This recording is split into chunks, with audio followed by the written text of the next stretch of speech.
और ये जो पूरा विज्ञान है महर्षि चरक सुश्रुत आदि ऋषियों ने जो हमें दिया है, उसको आप आगे भी बढ़े सुनते जाएंगे। जा खुश जी। अनुराग जी। ओम जी। स्वामी जी आप सबको मेरा प्रणाम। स्वामी जी आपको मेरा सादर चरण स्पर्श। आज हम स्वामी जी बात करेंगे herbal medicine for healthy heart.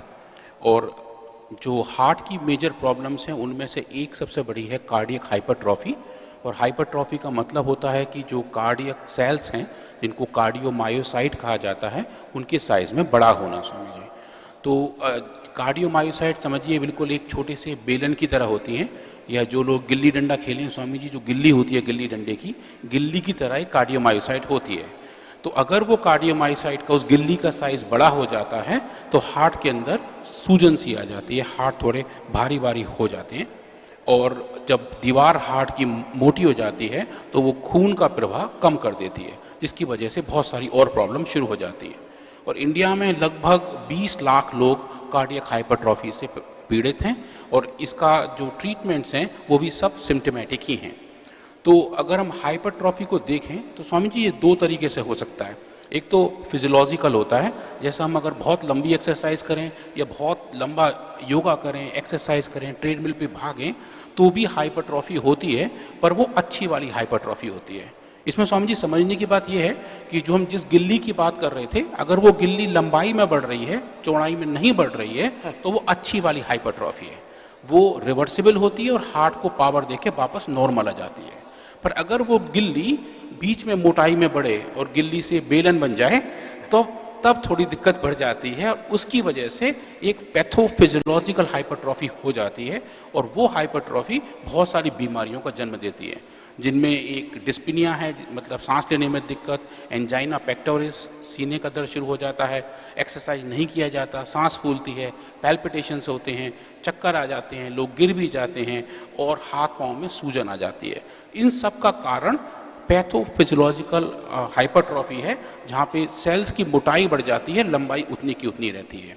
तो इस सिलसिले में अगर ये देखें कि इसमें क्या किया जा सकता है, हमारी आयुर्वेद की कौन सी ऐसी औषधियाँ हैं जहाँ वो अच्छा काम कर सकती हैं, तो वहाँ पे हमारी टीम ने इसमें कुछ रिसर्च किया और शुरुआत की हमने कुछ ऐसी सेल्स पे जो स्वामी जी हमने हार्ट से आइसोलेट की थी। स्वामी जी तो हमने वो वाली सेल्स ली जो चूहों की दिल की सेल थी, जिनको रेड कार्डियोमायोसाइट कहते हैं। स्वामी जी उसका फोटो स्क्रीन पर दिख रहा है, जो दिल से बाहर निकाल के जो छोटे छोटे गिल्लियां दिख रही हैं स्वामी जी, वो ये हार्ट की कार्डियोमायोसाइट्स हैं। इनमें स्वामी जी हमने एक एलोपैथिक की दवा होती है आइसोप्रोटेनॉन, जो बहुत पहले इस्तेमाल की जाती थी लंग्स की प्रॉब्लम के लिए। वो दवा के ज़्यादा इस्तेमाल से हाइपरट्रॉफी होती है और ये स्टैब्लिश्ड है। तो वो दवा का हमने इस्तेमाल करके इन सेल्स में हाइपरट्रॉफी पैदा की। एलोपैथी की दवाइयों से हम बीमारियां पैदा करते हैं और आयुर्वेद से ठीक करते हैं। ये तो आइसोप्रोटेनॉन के इस्तेमाल से हमने गिल्लियों को बेलन में बदल दिया, और जब वो बेलन बन गए तो देखा उनमें कौन कौन से पैरामीटर ऐसे हैं जो इन सेल्स को अलग तरीके से डिफ्रेंशिएट करते हैं। तो उनमें सबसे बड़ा पैरामीटर होता है ऑक्सीडेटिव स्ट्रेस। इनके अंदर ऑक्सीडेटिव स्ट्रेस स्वामी जी बढ़ जाती है और इनकी जो लंबाई है वो कम हो जाती है और मोटाई बढ़ जाती है। जब इसको फिर हमने नापा और देखा कि कौन कौन सी ड्रग्स हैं जो हमारी अच्छा काम करती हैं स्वामी जी, जो सबसे अच्छा डेटा जो हमारे पास आया वो हृदयामृत वटी का था। स्वामी जी ये हृदयामृत वटी जो है ना, जो हम पिछले 27 सालों से रजिस्ट्रेशन करके बना रहे हैं, और पिछले 30 सालों से, उससे पहले हमारे पास रजिस्ट्रेशन नहीं था तो वैसे ही बनाते रहे, तो 30 सालों से बना रहे हैं। और ये जो फार्मूलेशन है यूनिक फार्मूलेशन है, और ये कार्डिक हेल्थ के लिए सबसे जोरदार है। जोरदार स्वामी जी, और इसका डेटा भी सबसे जोरदार ही आया था। इसने जितने भी पैरामीटर हमने देखे कि सेल्स कितनी मोटी हो रही हैं, उन सब सेल्स को हृदयामृत वटी ने डोज डिपेंडेंट तरीके से वापस नॉर्मल कर दिया, जो आप स्क्रीन पे देख पा रहे हैं यहाँ पे। मेरा कंप्यूटर थोड़ा दिखा दीजिए भाई।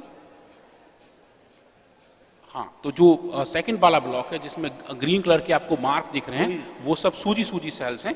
और जो जिनको ट्रीटमेंट दिया है हमने 5 अलग अलग डोजों का हृदयामृत बटी से, उन 5 डोजेज ने जितनी डोज कम थी उतना कम इफेक्ट, जितनी डोज ज़्यादा थी उतना ज़्यादा इफेक्ट, इसको फार्माकोलॉजिकल इफेक्ट कहते हैं। उस फार्माकोलॉजिकल इफेक्ट के साथ हृदयामृत बटी ने बताया कि हाइपरट्रॉफी इन सेल्स की कम हो गई, जो बीच में सेल्स सूज गई थी, जो इन्फ्लेमेशन हो गया था वो सब लौट के वापस हो गया।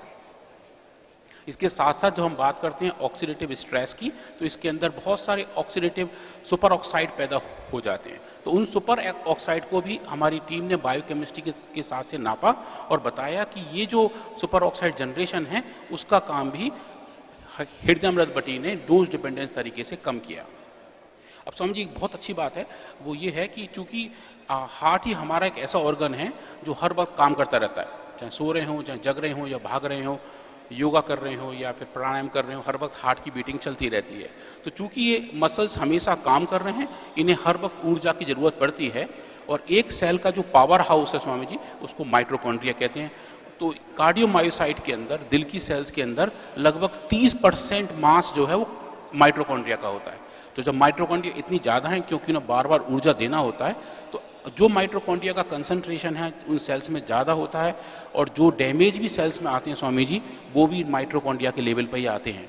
तो हमने देखा कि जब हाइपरट्रॉफी पैदा की आइसोप्रोटेनॉन के लगाने से तो क्या माइटोकॉन्ड्रिया के फंक्शन पे फर्क पड़ा। और हमने पाया, हमारी टीम ने इस पर बहुत लंबा रिसर्च किया और पाया कि माइटोकॉन्ड्रिया भी इसकी वजह से खराब हो रहे थे, और हृदयामृत बटी ने उन खराब होते हुए माइटोकॉन्ड्रियल फंक्शन को वापस नॉर्मल कर दिया था, उसी तरीके से जो हमने अलग पैरामीटर में देखा था। तो इससे फिर स्वामी जी हमें ये दिखा कि जो मोड ऑफ एक्शन है इस दवाई का वो माइटोकॉन्ड्रिया के थ्रू हो रहा है और ऑक्सीडेटिव स्ट्रेस के थ्रू हो रहा है।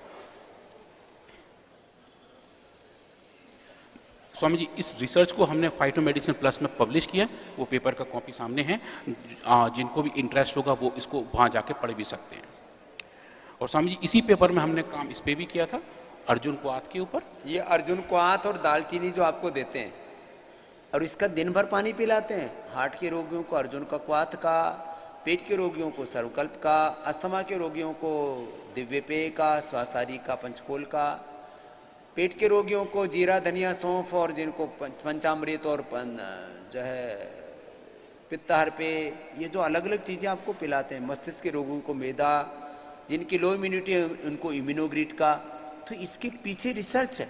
ये अर्जुन की छाल का पानी दिन भर पीने से हार्ट पूरा क्लीन भी हो जाता है, और इसके कार्डिक हेल्थ के अलग अलग एस्पेक्ट्स हैं, उस सब में ये अर्जुन की छाल और ये अर्जुनारिष्ट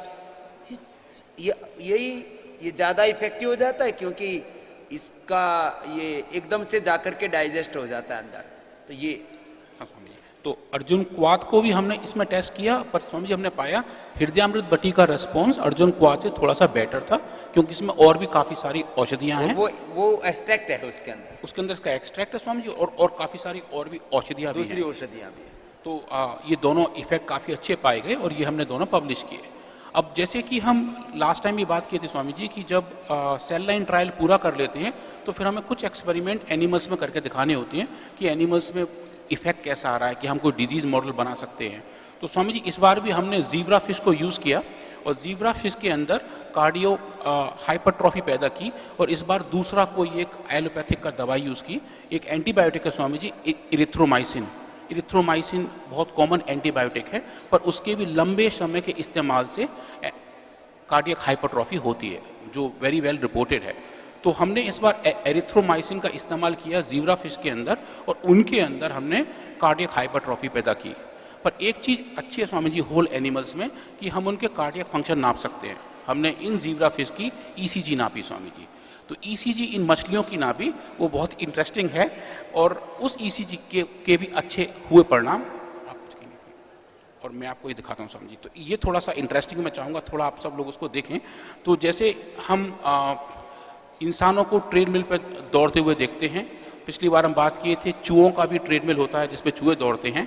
इस बार हमने ट्रेडमिल एक्सपेरिमेंट मछलियों के साथ किए थे। तो फिश को भी ट्रेडमिल पे दौड़ाया। सो अब क्वेश्चन ये आएगा कि ट्रेडमिल पे फिश कैसे दौड़ेगी? वो तो पानी में दौड़ती है। वो पानी में दौड़ती है।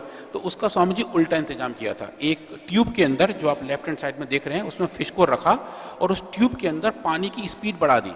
तो फिश को मेंटेन करने के लिए अपनी जगह तेज तैरना पड़ा, क्योंकि पानी उसके अपोजिट डायरेक्शन में तेज स्पीड से आ रहा था। तो ऐसे करने से उनकी ट्रेडमिल वाली फिनोटाइप पैदा हो गई और उनकी हार्ट बीट बढ़ने लगी, जैसा कि ट्रेडमिल में होता है। और जब ऐसा हो गया, फिर हमने उनको एक अलग सेटअप पे लगा जहाँ से हम उनका ईसीजी नाप पाए। जैसे इंसान की ईसीजी हम 6 पोर्ट लगा के नापते हैं, फिश की भी हम 4 पोर्ट से ईसीजी नाप सकते हैं। और आपकी स्क्रीन पे राइट हैंड साइड में जो बार दिखाई दे रहे हैं, वो ईसीजी ग्राफ्स हैं जो उन फिश से आए थे। तो जो नॉर्मल फिश थी उसकी नॉर्मल ईसीजी फंक्शनैलिटी थी, पर जब इन फिश को हमने एरिथ्रोमाइसिन से दिया तो इनके कार्डियक फंक्शन चेंज हो गए, इनकी ईसीजी फिनोटाइप भी चेंज हो गई, नॉर्मल से अलग अलग हो गई। और वो हमने वहाँ पे नीले रंग के बार से दिखाया हुआ है, अगर आप देख पा रहे हो तो वो जब ईसीजी इनकी जब खराब हो गई इस इंड्यूसर से, एरिथ्रोमाइसिन से, और जब इनको हमने योगेंद्र रस दिया स्वामी जी इस बार, क्योंकि ये योगेंद्र रस स्वर्ण भस्म से बना हुआ है, ये हार्ट के लिए हम देते रहे हैं, हृदयामृत, और अब तो कार्डियोग्रिड बना दिया ये सब मिला करके। पहले हम क्या देते थे? संगेय सौपिष्टि, पुरानी औषध दर्शन में लिखा हुआ है, संगेय सौपिष्टि, अकीक पिष्टि, जहरमोरा पिष्टि, मोती पिष्टि, और योगेंद्र रस 1-2 ग्राम से लेकर के 3 ग्राम तक देते हैं। तो स्वामी जी, हमारी जो क्लासिक आयुर्वेदिक भस्मा है उसका एक पहला अच्छा वाला रिसर्च था जो हमने पब्लिश किया। ये गोल्ड वाली भस्मा है, और इस भस्मा को हमने मछलियों को खिलाया और देखा जो उनका कार्डियक फंक्शन है स्वामी जी, वो नॉर्मल हो गया था। ये स्वर्ण भस्म का अंश है इसमें। तो भस्मा को लेकर जो थोड़ी भ्रांतियां हैं कि इसके साइड इफेक्ट ज़्यादा हैं, एफिकेसी कम है, उसको दूर करने के जो भी हमने रिसर्च कर रहे हैं, उसकी पहली रिसर्च स्वामी योगेंद्र रस के ऊपर थी, और उसने बड़ा क्लियरली दिखाया कि जो भी कार्डियक फंक्शन है वो सब लौट के नॉर्मल हो गए थे। जो हार्ट की सूजन थी वो कम हो गई, जो दिल का पूरा साइज था, फिश का हम हार्ट बाहर निकाल के उसका स्वामी साइज देख सकते हैं, जो साइज बड़ा हो गया था वो साइज भी नॉर्मल हो गया था। और फिजियोलॉजिकली जो इम्पोर्टेंट पैरामीटर कार्डियोबायोलॉजी में माना जाता है ईसीजी, तो जो इरेगुलर ईसीजी थी वो भी स्वामी जी योगेंद्र रस ने डोज डिपेंडेंट तरीके से नॉर्मल की। डोज डिपेंडेंट तरीका का मतलब ये होता है जितनी मात्रा में औषधि सेवन करना चाहिए उतनी मात्रा में लेनी पड़ेगी। बहुत ज़्यादा कम लेने पर भी असर नहीं आएगा, बहुत ज़्यादा लेने से कोई मतलब नहीं है। इसलिए ये जो डोज डिपेंडेंट तरीका जो बोलते रहते हैं ना बार बार ये शब्द, कि एक सुनिश्चित मात्रा, तो आपको भी रोगी के बल अबल को देख के, रोग के वेग को देख करके उसकी डोज दी जाती है जी। और स्वामी जी, इसका एक और बेनिफिट ये भी होता है डोज डिपेंडेंसी का, कि जो रेस्पॉन्स आ रहा है वो दवाई का है, ये अपने आप ही नहीं हो रहा है। हाँ। जैसे आपने दवा का मात्रा बढ़ाई, इफेक्ट अच्छा हो गया, मात्रा कम की, इफेक्ट कम हो गया। तो ये रेगुलेशन जो है, जो स्विचिंग है, वो अगर दवा की वजह से हो रही है तो डोज डिपेंडेंसी दिखती है। और किसी भी ड्रग की एफिकेसी ट्रायल्स में डोज डिपेंडेंसी का महाराज जी बहुत ज़्यादा उपयोग है, और उसको हमेशा ऐसे पैरामीटर माना जाता है। और इसमें जब ये एनिमल पर ट्रायल करते हैं उस समय भी, और जब आदमियों पर देते हैं उस समय भी, एक कंट्रोल ग्रुप भी रखते हैं, जिनको नहीं दे रहे उनका भी मापन करते हैं साथ में, और जिनको दे रहे हैं उनका भी मापन करते हैं। तब पता लगता है कि दवाई का इफेक्ट या वैसे ही आ रहा है। वही स्वामी जी, यहाँ भी हमने एक नॉर्मल कंट्रोल ग्रुप रखा था, जो नॉर्मल फिश थी जिन्हें कोई बीमारी नहीं थी, फिर एक बीमारी वाली फिश थी जहाँ लिखा हुआ है डिजीज कंट्रोल, और नीचे एक स्टैंडर्ड ड्रग है। वहाँ स्वामी जो एलोपैथिक एक दवा है व्रैपेमिल, जो कार्डियक हाइपरट्रॉफी में इस्तेमाल की जाती है, वो भी हमने पैरेलल में चलाई कि जो वो दवा कैसे काम कर रही है, और साथ में योगेंद्र रस के रिस्पॉन्स कैसे हैं। योगेंद्र रस के रिस्पॉन्स व्रैपेमिल से नॉन इन्फीरियर थे।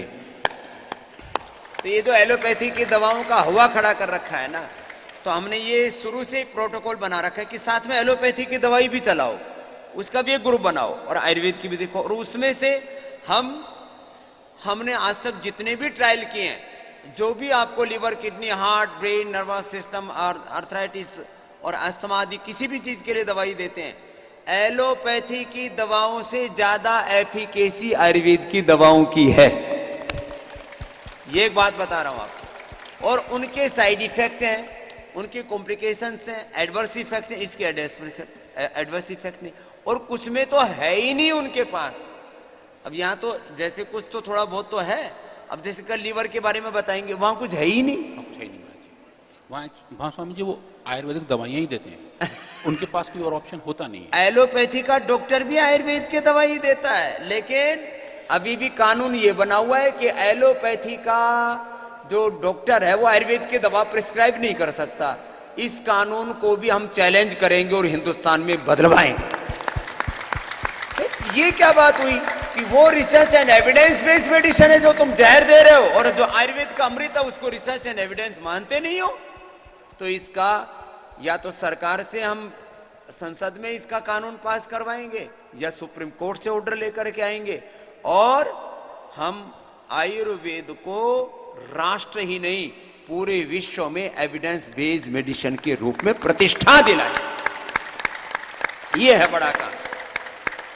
ये क्या मतलब हुआ कि भाई जो सारे पैरामीटर तुम फॉलो करते हो हम भी कर रहे हैं, तो हमारी एलोपैथी के जहर केमिकल वो तो एविडेंस बेस्ड मेडिसिन वगैरह, हम अमृत दे रहे हैं वो एविडेंस बेस्ड मेडिसिन का दर्जा ही नहीं देते तुम उनको। ये शब्द प्रयोग पहली बार हमने करवाया है, evidence research and evidence based medicine.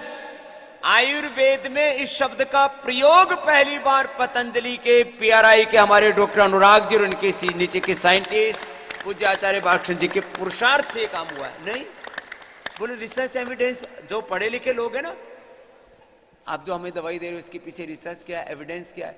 Research and evidence based medicine की बात होती है जब भी कि हेल्थ सिस्टम में कोई बात होती है, तो हम रिसर्च एंड एविडेंस बेस्ड योग, यज्ञ, आयुर्वेद, नेचुरोपैथी जो कुछ आपको देते हैं वो रिसर्च एंड एविडेंस के साथ आपको उपलब्ध कराते हैं। स्वामी जी ये जो योगेंद्र रस का रिसर्च और एविडेंस है वो स्वामी जी बायोमोलिक्यूल जर्नल में पब्लिश हुआ था, इसकी कॉपी सामने दिख रही है। तो योगेंद्र रस का जो एक आयुर्वेद का बहुत पुरानी शास्त्रीय भस्म है उसका इतना बड़ा रिसर्च पेपर आज तक पब्लिश नहीं हुआ था, वो स्वामी जी आपके आशीर्वाद से हमने बायोमोलिक्यूल में लास्ट ईयर पब्लिश किया है। ये वर्ल्ड के टॉप जर्नल्स हैं, वर्ल्ड के जो टॉप साइंटिस्ट हैं, डॉक्टर्स हैं, वो इन्हीं को फॉलो करते हैं। अब उनमें सब में खलबली मची हुई है, ये रिसर्च ऐसे ही चलता रहा तो एलोपैथी को एक दिन पतंजलि रिप्लेस कर देगा, उसका नया विकल्प दे देगा। तो ये कार्डियोग्रिड, ये हृदयामृत, ये अर्जुन की छाल, ये अर्जुनारिष्ट, ये जो आप चीजें लेते हो ना, ये ऐसे साधारण चीजें नहीं है। संगेशो पिष्टि, अकीक पिष्टि, मोती पिष्टि, योगेंद्र रस, ये ऐसी चीजें हैं। तो स्वामी जी एक चीज़ और थी कि हमने अभी कुछ एक्सपेरिमेंट किए थे चूहों के ऊपर, जहां उनका हमने बीपी नापा था। जब उनका बीपी बढ़ाया हुआ था एक डिजीज मॉडल बना के, उसमें स्वामी जी हमने मुक्ता बटी का इस्तेमाल किया था और एक पैरेलल ग्रुप में हृदयामृत बटी का भी इस्तेमाल किया था। तो हृदयामृत बटी ने भी बीपी लोअर करने में उतनी ही सफलता पाई। हार्ट फंक्शन नॉर्मल कर दिया। तो बीपी किससे होता है? हार्ट फंक्शन इरेगुलर होने से, किडनी फंक्शन इरेगुलर होने से, पित्त बढ़ने से, कोलेस्ट्रॉल बढ़ने से, मोटापा बढ़ने से, स्ट्रेस बढ़ने से, नींद ना आने से, मन खुश न रहने से। बीपी के 10 कारण है। कई बार बीवी भी बीपी बढ़ा देती है, किसी भी कारण से बीपी बढ़ा हुआ हो, हस्बैंड भी बढ़ा देता है, आपस के कटु व्यवहार से, ऐसे किसी भी कारण से बीपी बढ़ता हो। तो हमने बीपी में भी प्रयोग किया हुआ है। माने हम कारणकारी सिद्धांत पर काम करते हैं। एलोपैथी की सारी दवाइयां 99% सिम्टोमेटिक हैं, एक बड़ा तत्व कह रहा हूं, और आयुर्वेद की सभी दवाइयां और योग ये सब सिस्टेमिक है। हम सिस्टम को अच्छा करते हैं, वो सिम्टम्स में लगे हुए हैं। कोरोना में भी सब यही हो रहा था, वो सिम्टोमेटिक ट्रीटमेंट कर रहे थे, हम सिस्टम को ठीक कर रहे थे।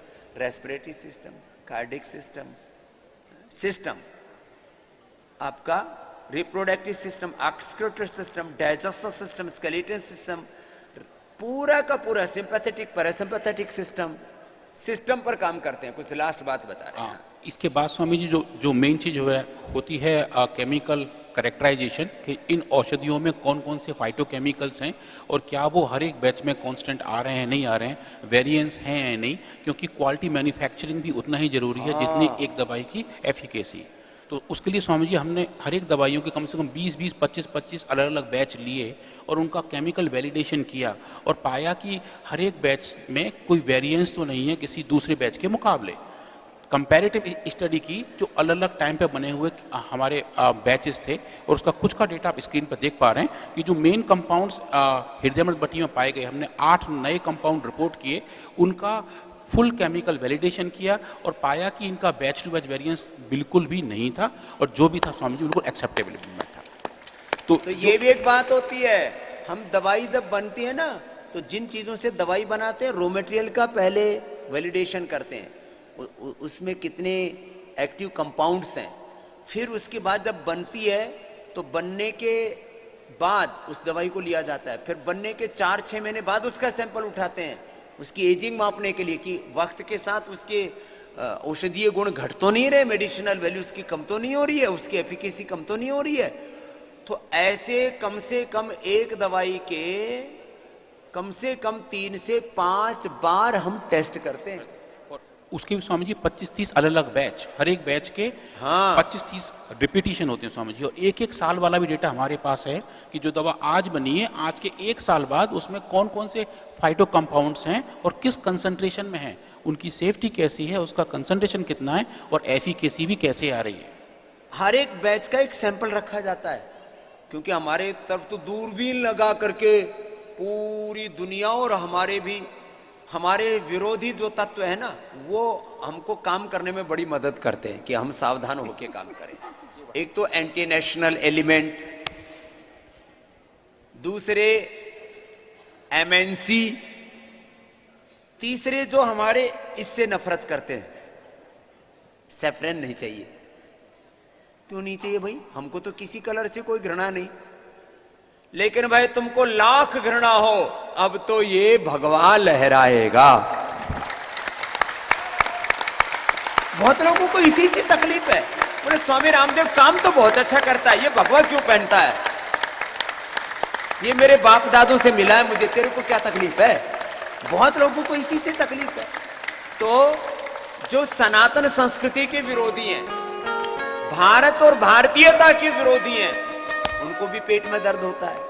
और तीसरे कुछ ऐसे ईर्ष्यालु, अरे ये गांव का छोरा, इसको क्या आता था? एक छोटे से जमींदार का बालक, ये स्वामी रामदेव छोटे चौकीदार का बालक, आचार्य बालकृष्ण, हम लोग बहुत सामान्य पृष्ठभूमि से हैं, तो बहुतों को पेट में दर्द इसीलिए होता, उनको कपाल भाती भी कराते हैं, लिवामृत भी देते हैं, अर्जुनारिष्ट भी पिलाते हैं, उनको गैस हरचूर्ण भी देते, लेकिन उनका पेट दर्द ठीक ही नहीं होता। तो बहुत लोग ईर्ष्या करते हैं, ये स्वामी रामदेव इतना बड़ा क्यों हो गया? अरे स्वामी रामदेव बड़ा नहीं हो रहा, योग बड़ा हो रहा है, यज्ञ बड़ा हो रहा है, आयुर्वेद बड़ा हो रहा है, भारत बड़ा हो रहा है, भारतीयता बड़ी हो रही है। तू परेशान है मेरे भाई तू, लेकिन ईर्ष्या है लोगों में, कुछ लोगों में दुराग्रह। योग में ऐसा कैसे हो सकता है? यज्ञ आयुर्वेद में ऐसा कैसे हो सकता है? जड़ी बूटियों में ऐसे कैसे हो सकता है? अरे जो तुम जहर में रिसर्च कर रहे हो, हम अच्छी चीजों में रिसर्च कर रहे हैं ना, क्यों नहीं हो सकता? ये काम हमने किया।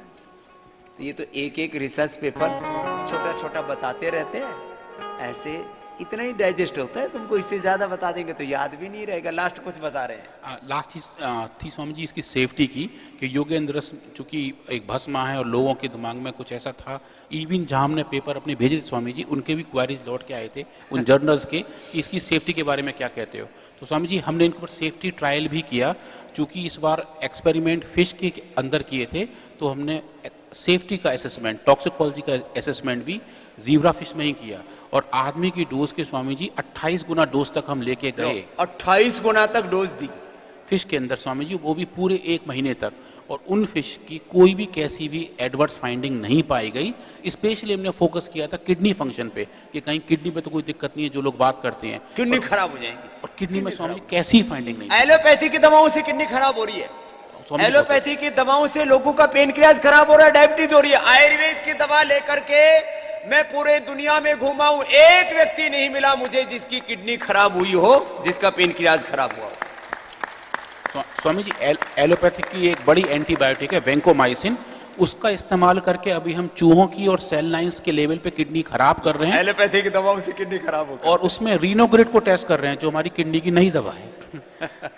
सो जो साइड इफेक्ट्स हैं उनके वेरी वेल रिपोर्टेड हैं और हम उन्हीं डेटा को यूज करके एक मॉडल सेटअप कर रहे हैं कि कैसे किडनियां एनिमल्स की खराब हो सकती हैं और उनको वापस नॉर्मल हम कैसे कर सकते हैं। स्पेशली नाउ अगर हम वापस आए योगेंद्र रस पे स्वामी जी, तो 28 दिन की टॉक्स में हमने पाया कि ये भस्म उस एनिमल मॉडल में बिल्कुल सेफ थी और कैसी भी हमने फाइंडिंग नहीं पाई थी स्वामी जी।